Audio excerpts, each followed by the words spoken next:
What is up, everybody? Welcome back to my Adobe Photoshop tips and tricks tutorials ongoing series.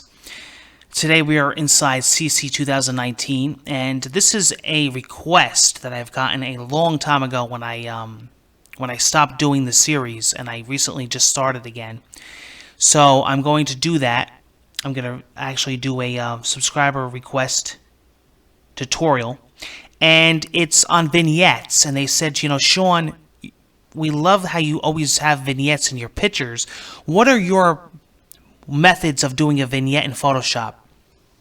And this applies to a lot of things that you do in Photoshop and Lightroom. And there's multiple ways of doing everything. There's multiple ways of doing a specific task. And especially when it comes to vignettes, especially nowadays with newer versions of Photoshop. It seems like, the newer the software, the more ways there are, and more, let's be honest, basically getting easier. The same with sharpening, the same with adjustment layers. Back in the day, we used to have to do these long methods, and now some of them are just a click of a button. It's basically gotten so much easier. But I'm going to show you those methods, but I'm also going to show you the longer methods as well, that you have a little bit more control. I always like to give options when I show a tutorial, because again, there's always more than one way to do a task in Photoshop. So I'm going to give you 3, okay? I believe this guy's name was Mark. I'm going to show you 3 ways that I do vignettes, and you could find people on the internet that'll show you 10 other ways. I do other ways as well, believe me, not just 3 ways. But these are the 3 ways that I usually wind up doing, one of the 3. Okay? I'm going to show you. I'm going to show you the 2 longer ways, and then I'm going to show you the fast way. Okay? All right, let's start off with this way first. I'm going to start with a new layer. Okay? And I'm going to basically keep everything the same except for the opacity. The opacity I'm going to change to 50. Okay? And nothing happened because the layer is blank, but it does have an opacity of 50.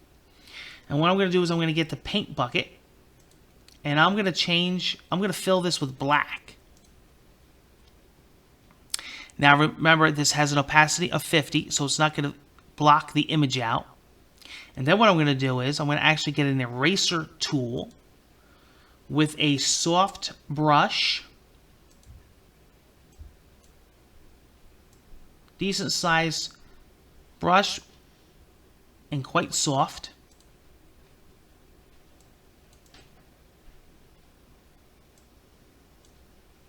Oh, too big.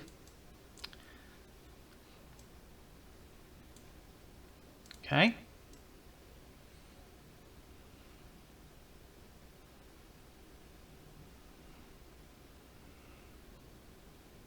Now, I would use a bigger brush, but basically what I'm doing is on purpose for this tutorial, I want to show you what it's doing. I want to show you how it's applying the vignette to the edges, okay, by slowly doing this, just so you could see the results easier than applying it with a big brush, okay?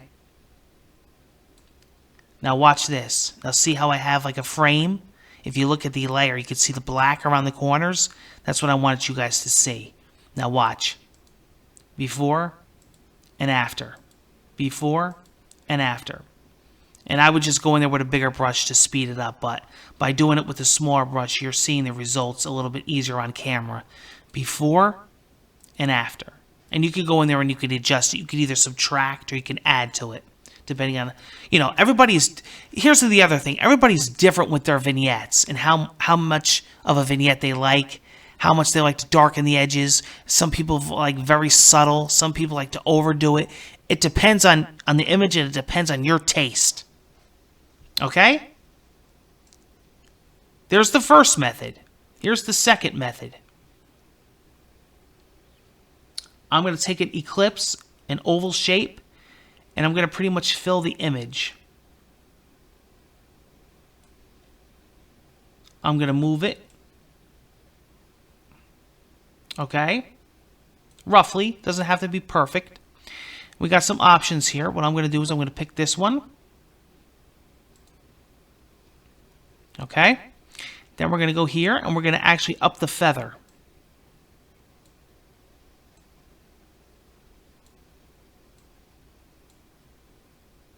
All right. You might want to back down a little. Again, depends on you, depends on your taste, depends on the image. Also, depends on the opacity. Let's try 80. Okay. Before, after. I like that. Before, after. Before, after. I like that. Now I'm going to show you the run and gun it when I'm in a freaking rush and I got to get shit done. Or I'm doing a batch of photos. Filter, camera raw. Good old camera raw. FX. Pull this to the left. Okay? Little tip, if you pull it to the right, you'll get the opposite. You'll get white. That might be an effect you're looking for. You could also change the midpoint, the roundness. There you go. Also, you might want to duplicate the layer so it's indestructible. That's how I do my vignettes, everyone. Take care. Until the next tutorial and tip, I'll be seeing you again soon.